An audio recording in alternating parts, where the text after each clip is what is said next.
Man, listen, this free game back again. Back in the building, man. TIM, what up? Peace, God. What's happening?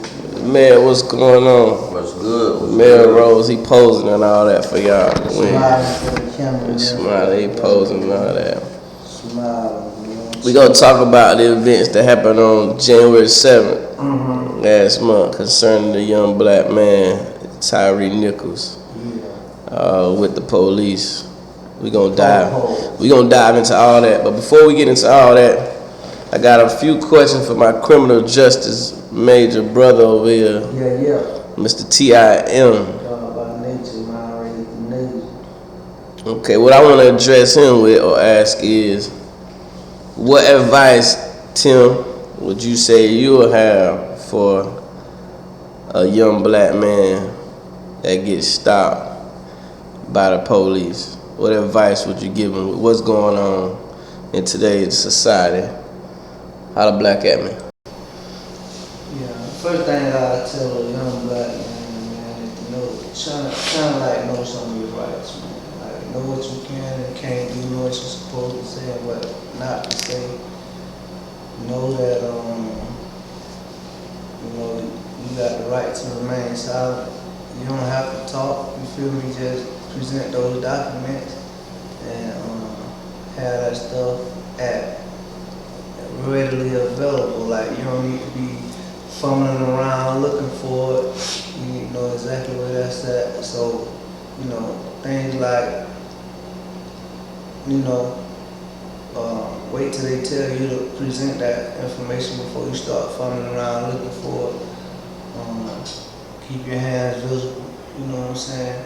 Your main objective is to make it home and let your parents, address that if it need to be addressed. So I would say the main thing is, understanding what your rights is and try to control these tempers that we got. Because your main objective, like I said, is to make it home. Yeah. You said something very important. You said know your rights. Yeah. So why is it important that they know what their rights are before they get stopped? It's important to know the thing that you say can be used against you or anything that you do. Like for any movement, that cause them to be able to say, oh, I thought he was reaching for a gun or he was reaching for something. Or even if, it's like certain words that they use and how they communicate with you, it's like trigger words. You know what I'm saying? Like they'll say stuff like, if you say something like no, you feel me? That's kind of like a sign of, they'll use that against you. Like, oh, you must be you hostile for some reason. Why you so aggressive? You feel me? You must got something in the car that you're trying to hide. But we was always taught that you should say things like, I do not consent to a search. And that's it. Like, make sure that they hear that, and anything that goes on after that is free game. You know what I mean? So we have to make sure that our children understand. To try to stay as calm as you can in those situations, and not give them no opportunity to take our children's life and all that. Kind of like what you say about that situation in Memphis, you know what I'm saying? Well, the man ain't really had, anything going on really, but it had, from the investigation and what we see from hindsight, there was some uncovered beef. So the man, he ain't do nothing that warranted, all that from what we saw, you know what I'm saying? But we don't know what their relationship was prior to that. So I always know that you need to understand, like try to stay calm as you can in those situations and keep your hands visible, and just keep it moving. That's great advice. But one of the things we all know is just they will break your rights if you don't know your rights. Yeah. Like they would do things, to violate your rights. Just based on the fact that you don't know your rights. You don't know if your rights being violated or not. if you don't know your rights. So they will do things that probably violate your rights and get you to conform to something you don't even have to conform to. Something simple as step out the car. But they will ask you, can you step out the car? Yeah. And then you say, no, I ain't stepping out the car. That give them a reason to say, oh, you acting hostile. Or that's why I say, like, if your documentation is readily available, like, there's no reason for them to have you step outside the car. You know what I'm saying? And they would say things like, step outside for my safety and all that. Like, why would you feel like you in danger? Like, I did nothing. You feel me? I'm sitting inside the car. Yeah, I'm sitting inside the car. So why would you feel like, that I'm a threat to you?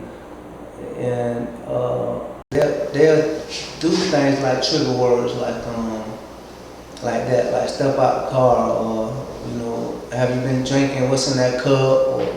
And you be like, man, what the hell you mean? What's in my cup? I don't drink. You feel me? So any type of thing that they can do or say to make you react negatively, they will provoke you. It's just like when you drive down the street and the police just get behind you and stay behind you and not pull you over. You know what I'm saying? They like trying to force you into making a mistake. You know what I'm saying? Mm-hmm. And people got to understand that if you feel like they behind you for any kind of reason other than to pull you over, it don't take all day for them to get the information back for your tag. You know what I'm saying? Right. So, like me personally, I pull over. Like, what's up?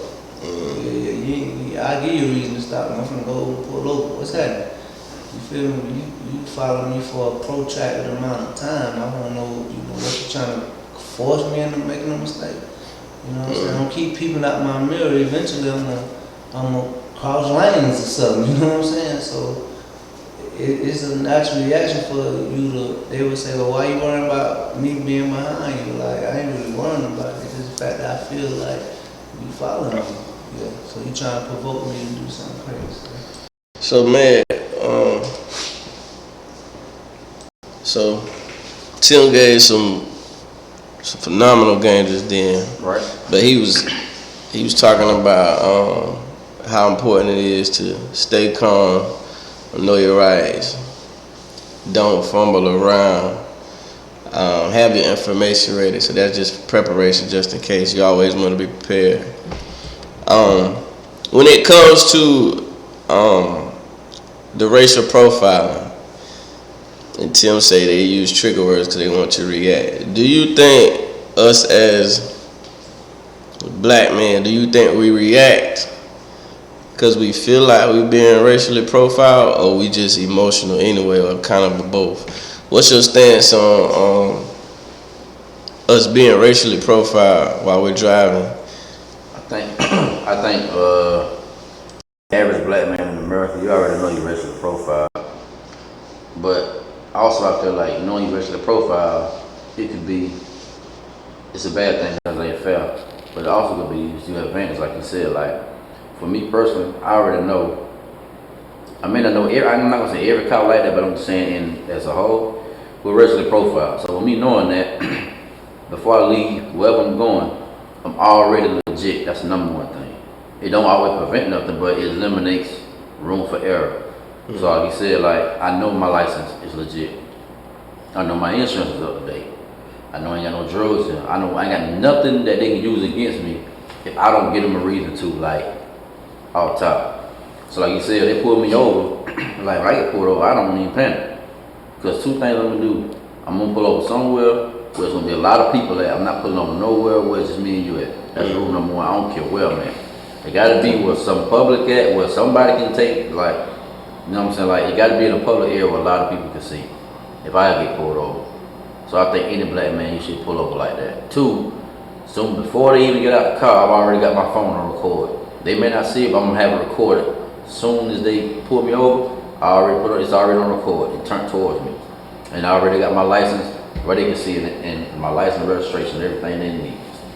So I feel like, and then like knowing the law is the most important thing, because ignorance of the law is no excuse.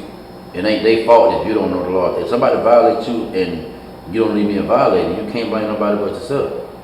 Like I know the law. So on top of that, I got all my stuff in order. I got it on camera, and then on top of that, I know the law. Now, if the push comes to shove with the last deal, if all that don't work, and then it's if they do take it there, I ain't saying I'm encouraging nobody to do that. But if it's me, if my life or your life, then I'm just gonna go for what I know. If all that didn't work, you know what I'm saying. So like in this particular situation. That's what I'm saying. Like you can't always prevent it. Like they don't show the whole video. We don't know what that man did or he didn't do when they pulled him over. But we know he didn't do nothing warranted after you seen all that. Even if he had a warrant, whatever the case may be, that was just extra. But I tell you, the black man in America, you know what I'm saying? Like we got to stop. And I think 50% of us because we for racial profile. But I'll be honest with you, the other 50% is because a lot of us know you already breaking the law too. And then, like you said, you got to know how to think outside the box. If you know that you already been racially profiled, I'm not gonna give you no ammunition to get under my skin. I know y'all, when you get behind me, I know you get behind me, because the majority of the time we already pissed off because you pulling us over. So some people panic, but a lot of us be pissed off like, man, I'm tired of them. Okay, if you know they gonna bother you, then just what I do. I just be legit. How you doing, officer? License registration. Man, what you pull me over for? Okay, here with my license registration. I know I'm clean. Can you step out of the car? No, sir. Can you get your superior? I know I'm legit. I'm not stepping out the car when I know I got everything up front. But that's gonna be after they get that. Like you need to have your ducks in a row. A lot of us don't have our ducks in a row, and then you complain when they do pull you. Like getting pulled over ain't the bad part. Your reaction is what get them. A lot of times they know you're gonna do like that. They want a probable cause to start something. You know what I'm saying? Like you can get a ticket for this. A lot of people don't even know you can get a ticket. Let's say they give you a seatbelt ticket citation. That ain't probable cause to search your car. That's not a violation. You haven't broken no law. That's what a citation is for. I done seen millions of people get out of their car because they gave them a ticket.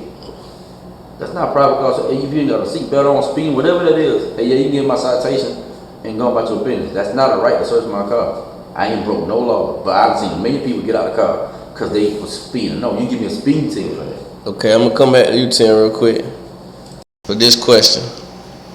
Loaded one.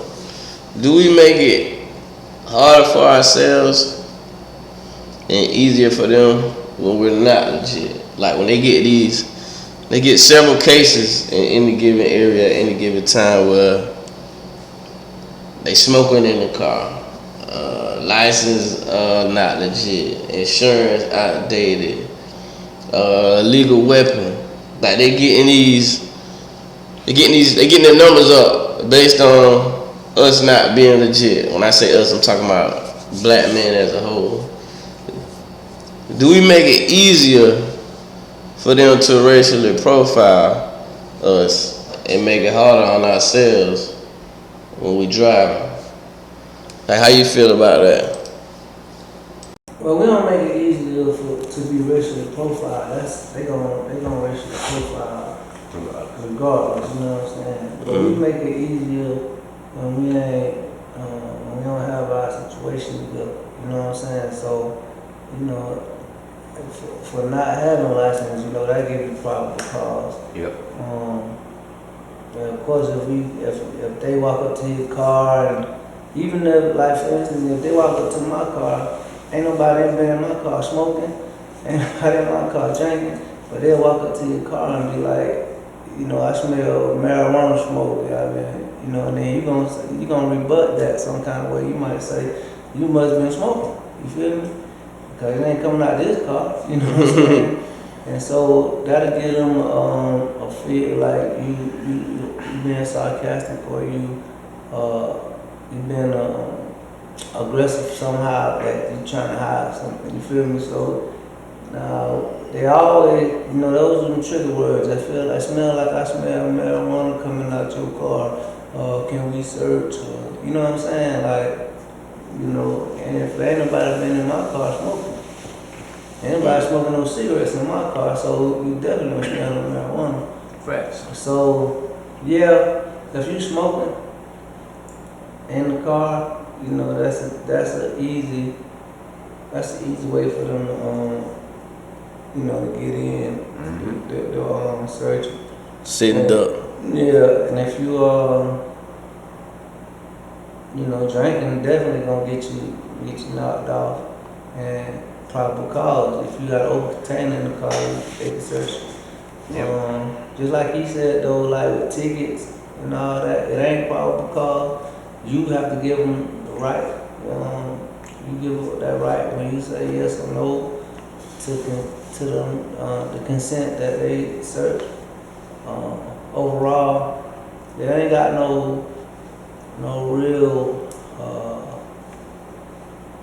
justification for the things that they do when people be just surrendering their rights just because they in a bad situation. You could probably have something in your car, but as long as the L's right and the insurance right, you ain't got to consent. And if they find it, Ain't proper code. they can't use it. Yeah, because they got to throw that out because you didn't consent. And you were legit. And you just came on here off of what you felt like you feel me? So you have to deal with these situations, accordingly, man. Like most of the time, us as black men, especially our young guys, I did ride around with no license and No seatbelt. Yeah. And if you know you ain't got no license, you still gonna ride around with no seatbelt on. You know what I'm saying? Like, you feel That's me? all. Like we make it easy. If you gonna be out here riding dirty, but you gonna keep your seatbelt off too. Like, Turn your music down. yeah, you got your music blasting. You smoked up in here. Your tent super dark. I'm taking no precautions. When you stopping at the stop sign fully, you running the stop sign. Yeah, you just slowing down. Like these type of things that you got to pay attention to when you out here, moving around. Especially if you moving around and you ain't right. Right. You got to make sure you pay attention to those small things. Like put that seatbelt on, man, and hey, don't smoke before y'all get in here. You feel me? That makes sense. Yeah, so we can move around. But yeah, that's how that works though. So I wanted to touch on that first, like before we get into the nitty gritty concerning, our brother Tyre Nichols, who was beat to death, from the officers in Memphis. So I did like some research on it, seeing what happened, because even when I talked to you, Tim, I watched the video with my cousin, I kept saying, what he did to get all this? Like, what happened? I kept saying, what did this man do? So I want to talk about what transpired before some of the other news came out, like the backstory behind it, whatever they was talking about. I don't know how true it is, but if it is correct, then we know what the reason was. But I want to talk about what happened prior to that. So they say in the police report he was stopped for reckless driving, and he was heading into oncoming traffic. So my question to you once again, Tim, because you're a criminal justice major, if they stop you for reckless driving, for one, I'm gonna tell you this. They said the initial police officer went to the car with his gun drawn, for one, and they pulled him out of the car. So I want you to tell me, was that probable for a reckless driving situation? If it's reckless driving, that's a problem. You know what I'm saying? Okay. If it's reckless driving, because they don't know what's the reason for that activity. Now the thing about it is, you got to know like what's considered reckless. You might be driving. Reckless driving can be driving too fast for conditions, like it could be raining. And you can be excessive, right? Yeah, or reckless driving can be running all over the road, falling too close. Yeah, running stop signs, running red lights. So yeah, you can definitely equate reckless driving to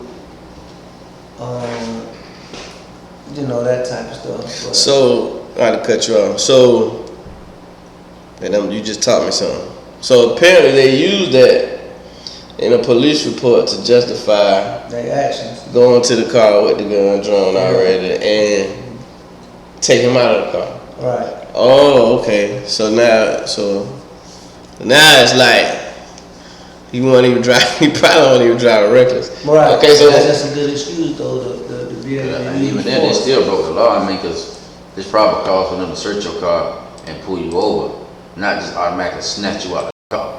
They ain't even ask the man. You know what I mean? You snatched him out of the car. You had bad intentions in the first place. Yeah, if it's reckless driving and they doing it, like say for instance, if they doing it in a situation where somebody might be driving reckless, and if like they will automatically assume that you either intoxicated to do stuff like coming down the street on oncoming traffic like.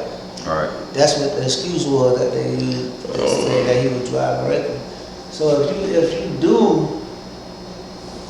they do decide to approach you in that situation, then yeah, they can forcefully take you out of the car, because car when X amount of pounds up under that kind of condition can cause more damage than, Right. you know what I'm saying? But overall, like, you definitely wanna take that for granted, like for them to, because we don't know what the circumstances is, and everybody's response was different in those statements. When everybody was stating different infractions, like everybody didn't say the same thing. All 5 police officers, they started and cooperated, and so one person was saying reckless driving, one person was saying fail to maintain lane. What, you know what I'm saying? Like, what's up? okay, so when is it? I got another question for you. You're gonna be the expert tonight. So when is it necessary for somebody to get tased or hit with the baton? What would be necessary for that? When is it necessary for a police officer to tase me or hit me with a baton?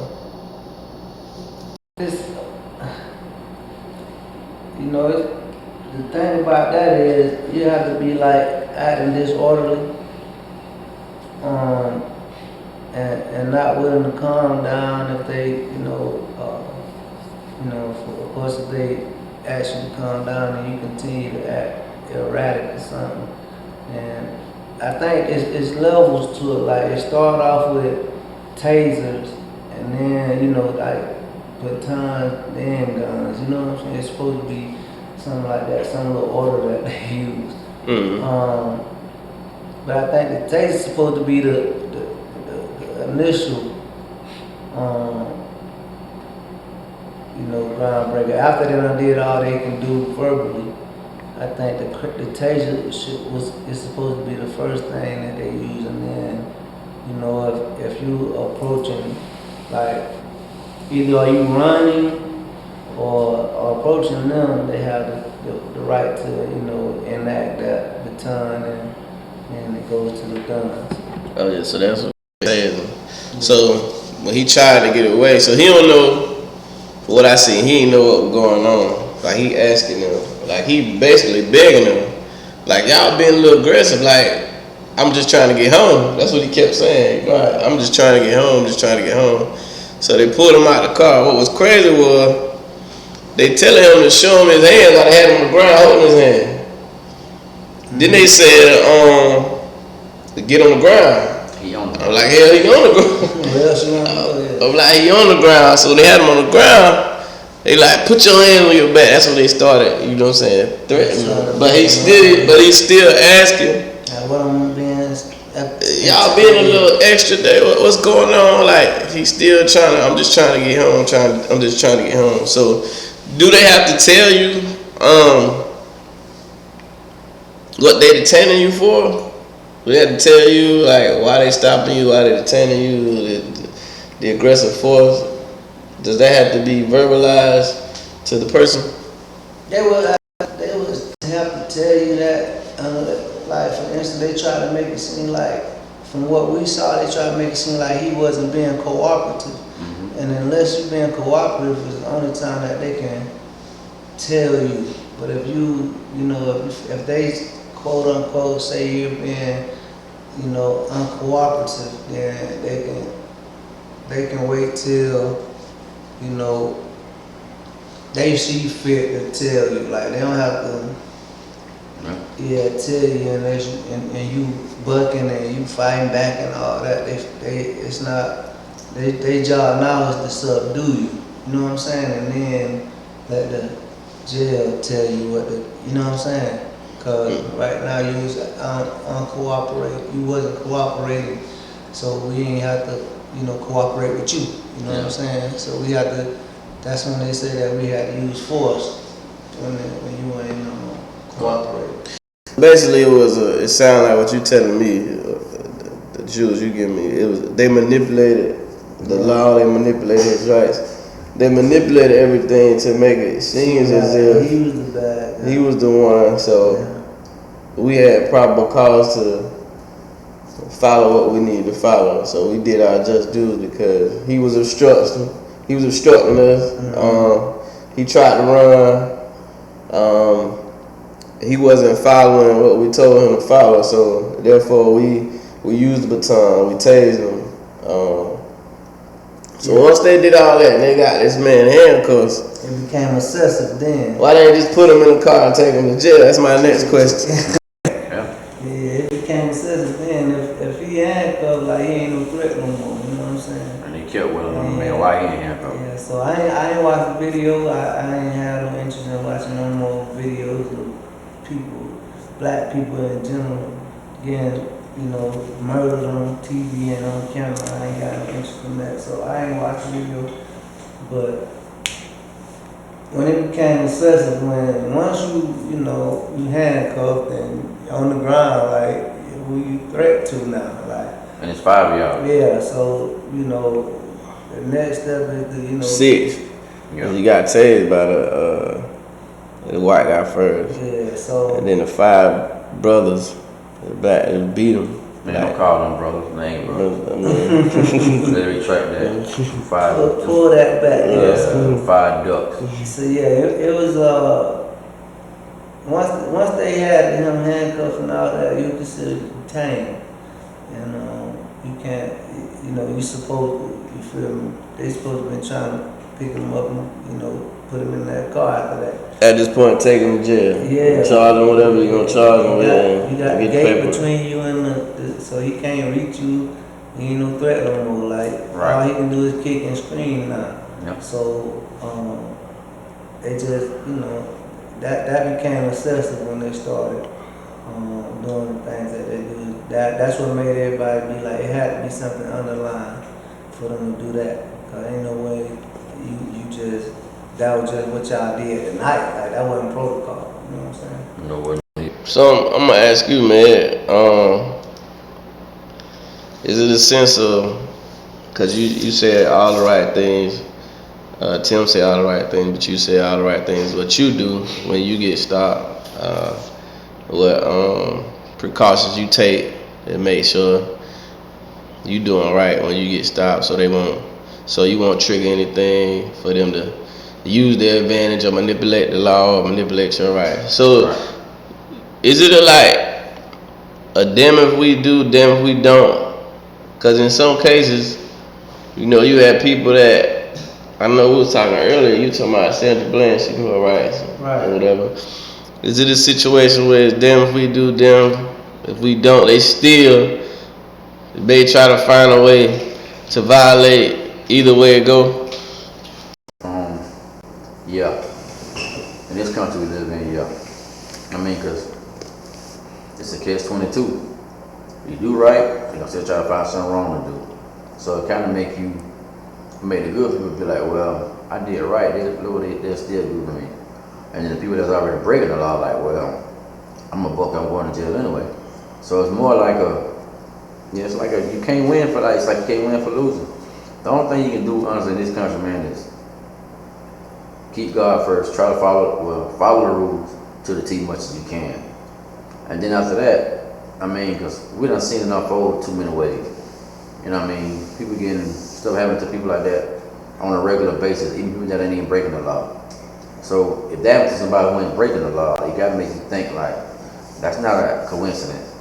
You know what I mean? Like, that what happened to that dude, that's not no coincidence. It ain't just started, so That's what I'm saying, and it's been going on. yeah. So that would make it worse. About that, like even before the Rodney King just brought it to the forefront.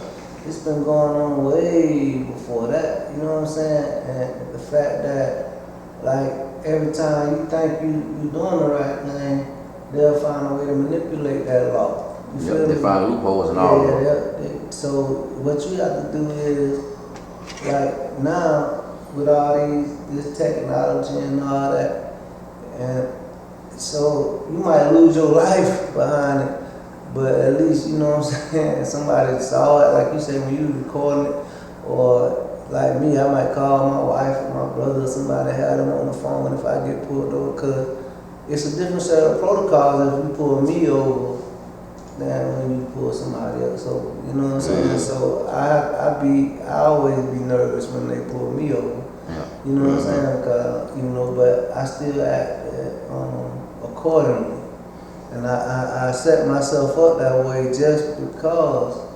I know, you know, how they gonna approach the situation. So I got a Ziploc bag, and I put my insurance card in it, and I even got what it's called, man. It got all the information about my insurance and my registration and all that. I got that in the bag, and whichever car I decide to drive that day, then I have my driver license. And, you know what I mean? So I try to keep things like that, so that'll minimize that extra movement. Right. You know what I'm saying? So once they come, I just pass them the whole bag out to them. And I try to keep my hand on the wheel. You know what I'm saying? Keep my hand with it visible so they can see So it. they can see it. So the way things been happening now, like you don't know if you're gonna get home. You know what I'm saying? A situation like that. So all you can do is just if like you say you have somebody on the phone, and they know like they recording it or something. You feel me? Because nowadays these folks, it's kill to be killed out here, man. I guess my problem is, and our problem is, there's minimal to no accountability. Yeah, they held these guys accountable. You know, they ain't held them yet. But they charge them. Yeah. Just because you charge them. They still getting off charge. They gonna hold these guys accountable. Yeah. But we gonna hope so. They gonna hold these guys accountable. But look at, you go back to the Rodney King verdict. Right. You know what I'm saying? That's what's sad and sickening is like, people losing their lives and these folks going home. Yeah. You see, So, you can start with Zimmerman. Yeah. You can start with Zimmerman. You go back to St. Louis with Michael Brown. Yeah. And I just use his name because he wasn't even the law. Yeah. Like you just never watching you. Skin protecting. You skate free like that's crazy. But I'm gonna say this. And some people ain't gonna like what I say when I say this, but like they gon' at some point, man. It's kind of like, what do your life mean to you? And when I say that, I don't mean like a lot of people. Like, it mean a lot. I mean like we all got an expiration date, right? But I feel like in order if anything gonna change, like realistically, you gonna have to give up something to get something. What we talking about sacrifice all the time. So what are we willing to give up to get it? Because we done tried everything possible almost in this country, and it's still happening. But the problem gonna always be is that when somebody know that there's no consequence to what they do, and it is what you do, it's the bullying thing. Mm-hmm. So it's kind of like I was just saying, like, you know what I'm saying? Like at some point you have to stop being not the nice guy, but stop getting rolled over. And I'm not saying just all out war, like, and just, but I mean, if it's necessary. At some point in your life as a man, you got to understand what's necessary to you, what's more to your life. I think once you understand that, and sometimes you have to take precaution that you really might not want to do. Like, for instance, I got a 7-year-old, like, I think like that. You know what I'm saying? Like, to me, that's a necessity for me. That's my child, you know what I'm saying? So I'm not saying I'm super tough or super, but certain stuff I'm gonna die for. That right there, like, at some point, because you have to, that's the only way it's gonna change. Because, I mean, okay, we march, that's cool. We protest. We've been doing that for how long? And it's cool, but you gotta understand, the protest only goes so far. As me and you, when the bullet hits you in the mouth, me saying, hey, chill, the lick is past me saying, hey, chill. At some time, you gotta fight fire with fire. So, like, know the law. That's the first rule. You need to know the law. Whether you legal or illegally illegal, you should know the law, period. 2, do everything in your power to stay on the right side of the law so they won't have probable cause to bother you. And then understand when they do bother you, quit letting them trick you out your position. Like he was saying, a lot of them do that. They pull you over just to aggravate you. Because most of us, we get aggravated because we already know we getting, you know what I'm saying, like they already harassing. So that's why they pull the average black person over. Majority of them, you already irate because you're 30 out because you know they're pulling you over because of your skin color. But you got to know the game they playing. It's chess and ain't checkers. You already know they're against you. You don't give them no more reason to bother you. And then, like I said, last but not least, after all that, if you done all that and it's on the right side, then you got to handle your business as a man. Like, that's just them the 4 steps I'm going to take. I'm going to abide by the law, I'm going to have everything in order. I'm going to cooperate and give you no reason to. But that last one, once I done all that, and it's me and you, that's something I'm willing to go for. Because you're going to have to. Because you can't keep doing that like I can't be personal. So I just think at some point we got to start shucking and jiving, man. Like, so everybody, what is a necessity to you? What are you willing to die for? Because if your freedom or your kids' freedom or whatever ain't, then I don't know what else is. And I'm just speaking for me. You know what I'm saying? Like, I don't know how nobody else feel. I'll lay down or do whatever by mine. I don't care who it is. I ain't got no exceptions. So at some point, you gotta not say have that mentality, but you gotta be willing to go there. Because they go there without even probable cause. Every day. It don't mean none of them to blow you away. They don't care. You know what I'm saying? So at what point are you gonna stop being like, well, at what point are you gonna like drop your kahunas? Like, for real. It got to come to that at some point. When you done tried, I'm talking about when you done tried everything else. I'm not saying skip it. I'm saying do everything right. And that's the only thing you got left. So when we so these cameras, I'm gonna get these cameras. Right. So when we witness something like George Floyd, you know what I'm saying, he had his D in his neck for like too long. 3 minutes. Was it 8 minutes? I forget how long. 8 minutes. 8 minutes. Excuse me. So 8 minutes. Excuse me. He had his knee on his neck for 8 minutes, and there was a lot of people there with the camera. So you saying, man, like at that point, instead of watching, somebody should have did something. I mean, cause recording is cool, but I mean, like, when is it cool to sit there? I'm not saying, and some people gonna be like, oh, you think you Superman? No, I'm just being realistic. Like, the steps we've been doing this forever. They had Rodney King on tape. They all got off. This ain't just started. Yeah, that was. They had George Floyd on. They had all these stuff that we talking about. Then. I'm just saying, the Trayvon, all these incidents, they recorded, right? Okay, so if the recording not working, then what comes after that? Because we done tried everything. We done tried being passive. We done tried to record it and turn it in. None of that's not working. So at some point, fight fire. You can't go to a gunfight with a knife. Ain't that what they say?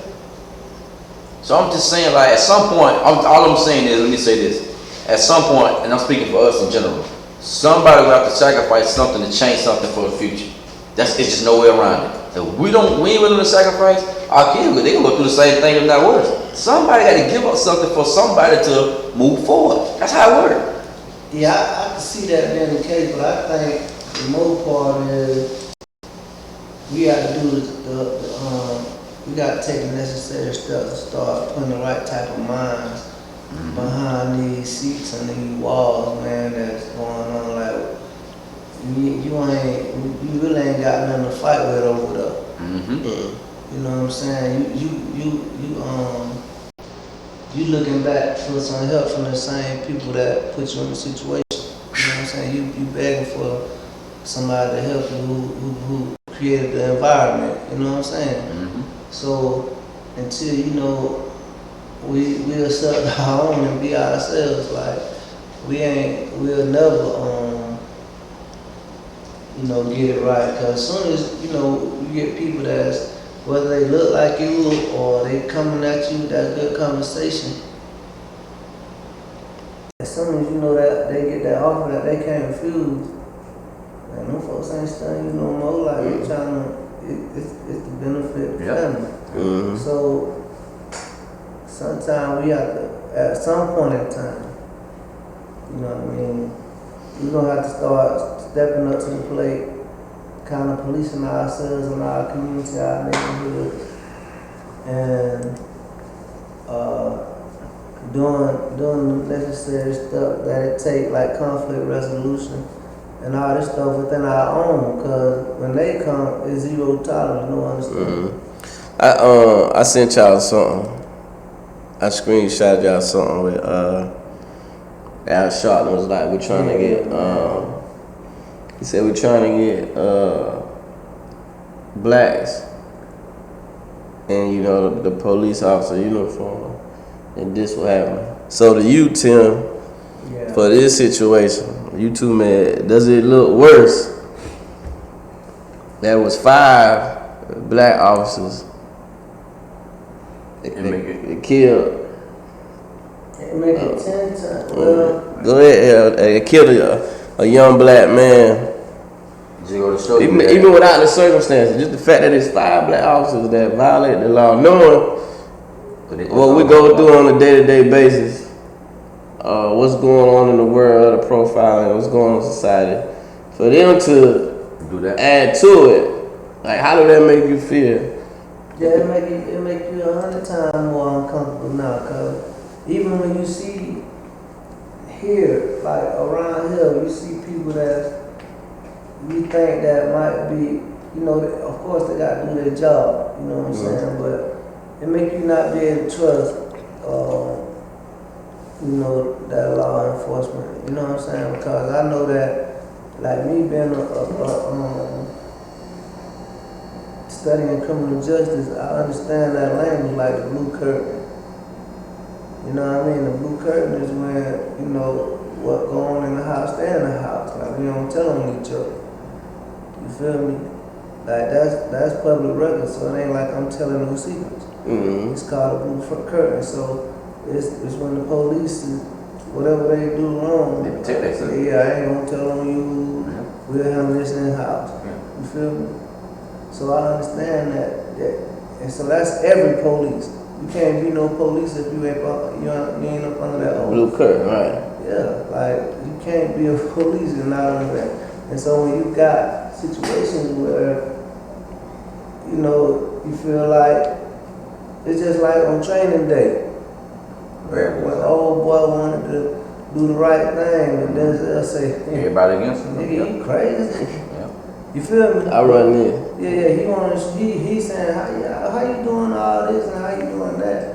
But Denzel showing him like, bro, this how it work right here. Corruption is how, this works. It ain't all about what you think it is, that you come out the suburbs and, we pulling over no cars and letting everybody go. This how we moving out here. You ain't gonna live off of no police department check. You know what I'm saying? You gotta get some money out here. And you gotta stay on the side. So it's a whole different community, a different atmosphere on the other side that you don't really know about. And you done seen situations where ain't nowhere in the world you can possibly tell me that this was right, another officer. But since it was an officer, I can't talk against him. I'm gonna have to go with that flow. That's crazy. And that's it. See, like, and I'm glad you said that. just basically about what you're saying, like, when, I'm asking my people this, like, as a whole, when are we gonna get the big picture? Now, you just said, all of them stick together no matter what. That's their oath, No pretty matter much. what color they So when are you gonna realize that it's not funny, it's crazy? They'll stick together on their oath.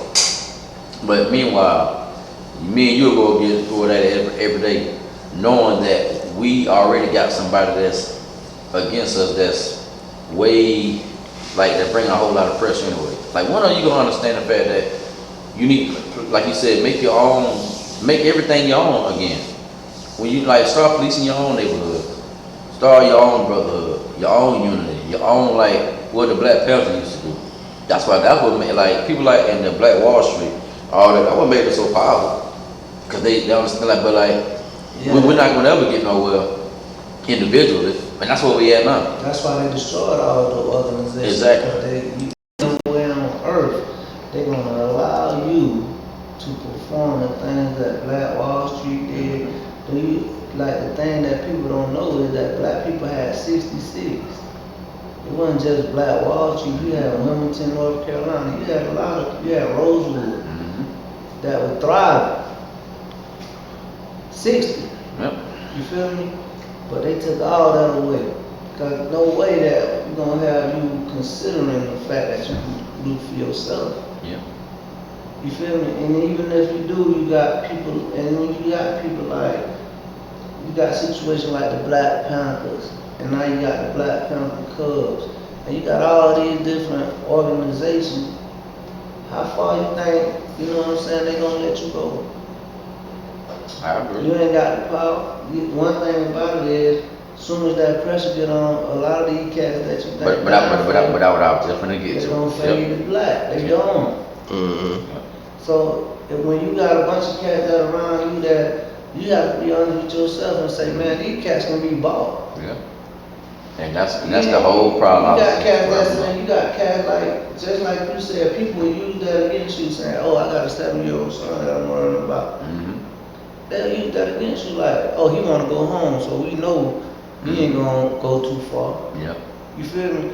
You got people say, oh, I gotta protect my interests, I gotta protect my bank account. Anything we know that's how far you gonna go then. Yeah. We know how we can measure how far you gonna go. When you get to the point where you say, I'm tired, this is what it is, I don't care about none of that, run it, then that's when you start seeing change. Yeah, that's when you'll start seeing change. But ain't too many of them. Then you get to that point where too many cats got too much stuff that they wanna quote unquote live for. And that ain't nothing but the fear factor though. That's anything. The African proverb is those who ain't got nothing to die for ain't worth living. Yep. But what I just said, that's the proverb. From the beginning, that's what I mean. So yeah, if you ain't got nothing to die for, you wasting time living. So like, you feel me? You go back to what he just said, and that's what I've been saying from the beginning. At some point, like, everybody ain't gonna do it, but we can't do it by ourselves. And I mean individually. Like, at some point, what is worth the life for you? Yeah. You know what I'm saying? Like, every now and then, like, the people that don't live in fear, you're gonna need more of them than the ones that's gonna tuck their tails, like he said. So when you get the ones, the few, like when you get the Malcolm X's or you get the Mars or the Huey Newtons the Marcus Garveys or the Tupacs, when you get a few of them, you know what I mean? It's good to have, you need a whole culture of them. Yeah, because you can't be a soloist. Yeah. You got to have a choir. Yeah. And the thing about it right now, what you got is a bunch of solo acts that ain't saying nothing. Because they sit in the front talking by themselves. But the people in the back, ain't nobody coming up with them. They don't hear. I heard somebody say we waste a lot of time fighting for things that's gone. When we gonna start fighting for some of the stuff that's alive? Yeah. You see what I'm saying? So we waste a lot of time fighting for our ancestors that's gone. When you gonna start fighting for some of this stuff that's still living? Yeah. So the thing is, we sit around and keep playing and back and forth and putting people up front. No, let's all go. Yeah. Don't leave him out there by himself. Let's all go. Yeah, and that's the only way you're gonna make change. That's how you make change. And If you come as a unified body, you ain't gonna never make no change as no solo. never. You ain't gonna never make no change if you think You just gonna because do you it get, nah, that ain't gonna happen. It never will. I totally So agree what with you you. gotta do is you gotta come together, and I heard a long time ago that the only way that you create a national movement by having shared attitudes. Whew, And that's powerful, bro. Say that again. That's until deep. people start sharing the same attitudes about the stuff that's going on. When you be unselfish, though, that's what I was just saying. But everybody, see, one thing about what really lived protocol was they put situations like Tyre Nichols in front of you to show you that this is what's gonna happen to you if you get out of line. Yeah, we got your people doing it to you now. That ain't worse. Yeah. So in the grand scheme of things, you got the protocols of Willie Lynch saying you got the biggest and the strongest black man, and you tar and feather him, and you bring out his family, his wife and his children, and you tie him to 2 horses and set him on fire and watch him scream for his life in front of his wife and his children. What kind of fear you think that put in them? So, and once they set you on fire, they beat both of the horses and make the horses snatch you apart, going in different directions. So what type of fear you think that put in the mind of a family? Mm-hmm. If you ever decide to disrespect me, this is what's gonna happen to you. We just saw that with our man right here. If you ever decide now, of course, you know, they got arrested, lost their jobs and all this type of stuff, but what? They get to go home. Let's see how long. Yeah. That man ain't go home. That man ain't never going home again. And he ain't even do nothing. That was gonna be my next question for you, Tim. I know you talking about getting the right people in the right places to even be able to have a shot. But when me and you, after I watched me and you talking, we had a long conversation, and we were talking about we wonder why there's no trust for law enforcement. To me watching it, they look too comfortable. It looked like something that I will practice. they'll do on a daily. Cause you got body cameras on, and you got them on, and you still tripping. Like, so you don't care. You got body cameras on. All y'all got body cameras on. I don't think they didn't know they was being recorded. They probably didn't know it was being recorded on the I'm saying for the recording. street camera. Street camera. They didn't know that, They had their body cameras. but they got body cameras on. That should tell you they was gonna do something illegal anyway with the body camera. But like they were like, What they thinking? Like, I feel like it's corrupt. Like it just seemed too normal. Like, man, it's definitely and that's Memphis. So you gotta think about the type of activity that go on in Memphis at a high level, like Memphis and these type of places stay on for. that's a mostly black city, one of the highest crime rate cities in America. In America, so you gotta think about all the stuff that goes on in these certain places, and they were trying to say that all these different stories that coming out.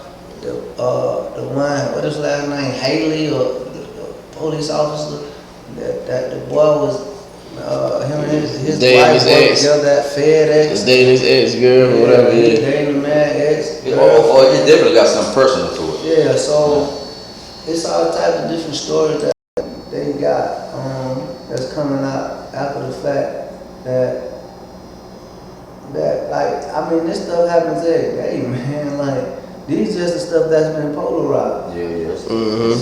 It's happening every day, all over the continent. Really happen like You know what I'm that. saying? So people gotta understand that if you don't, you know what I'm saying, you ain't got, it kinda like, I don't know if y'all follow this group of guys, they from Detroit. They call it New Era. And they all carry guns, And they go to that, like move around at night, like when they go to like gas station, making sure people go to the stove and get out their cars and be safe. They pumping gas for single women that's out here trying to, and they making sure that people get home safely from these places in Detroit. And these guys, man, they taking this on their own. They ain't getting paid for this. It's a crew of them. Anything that go on in that city, they popping up. Like, what's happening? You feel me? We ain't finna have, if they find out somebody raping children in the community, we gonna find him. He ain't finna be able to hide around him. Like, they really moving around, making stuff happen. Like, nah, bro, y'all ain't gonna do this on our watch. You feel me? And then they got that fire. So, and for them to be out here moving around like they're moving, they got to be licensed to use it. Yeah. Or to carry it.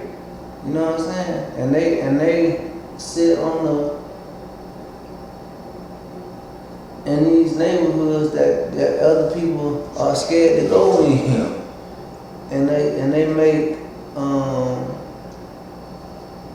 it's kind of like the Nation of Islam back in the days where wherever the nation was at, that wasn't going on. But they couldn't police those, and the city got mad. You feel me?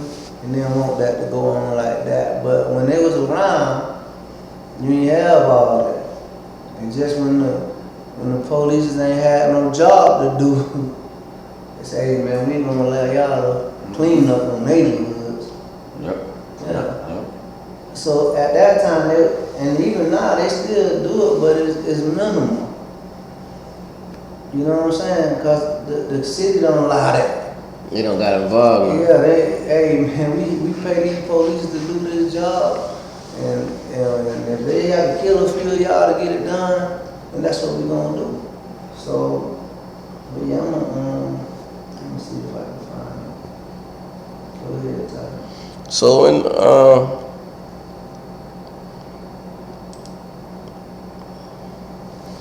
my last question, that was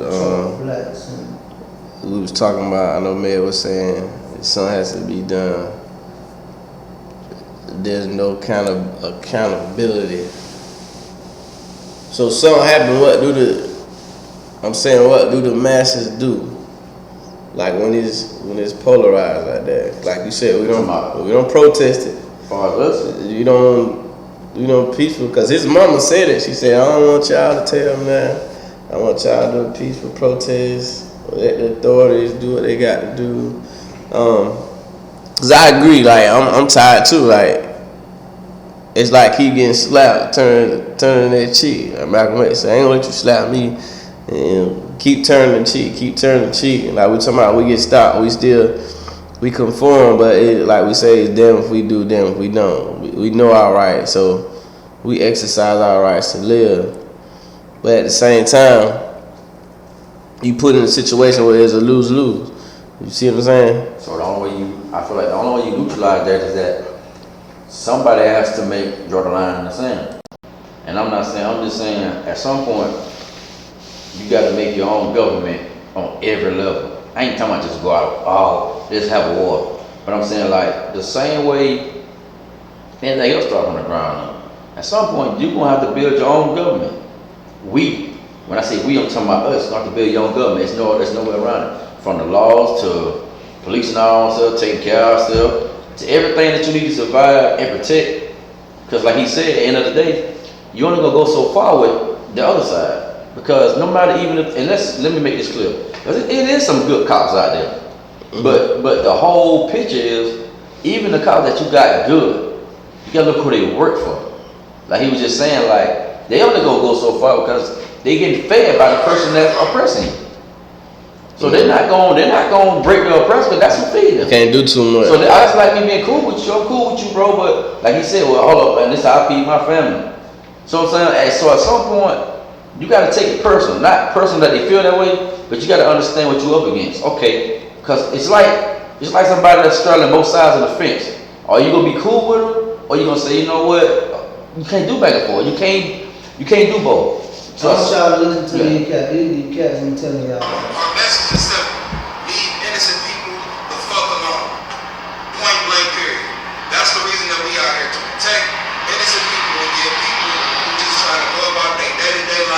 a sense of safety and security as they move around their city, in which they pay taxes for. People should feel safe in their environment.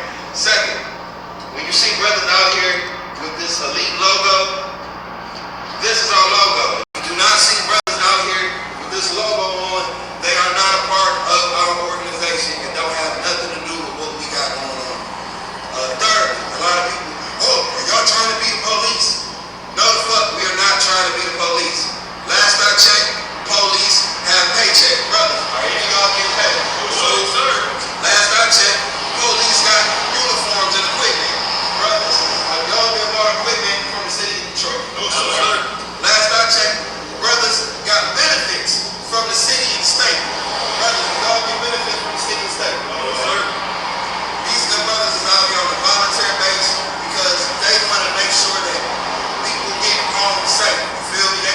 We got families too. We want to be able to get home safe, and we not playing. So the whole situation is that when you see us, it's always peace and love.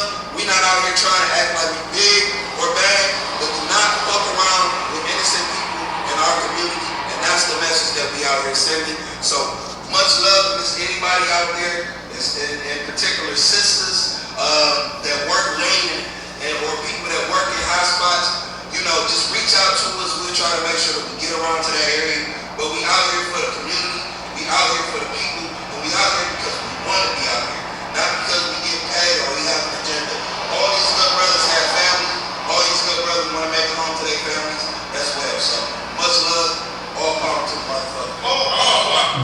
On that note, Yeah, so y'all boy, make sure y'all follow them boys on Instagram, man. Yeah, make sure you send me that.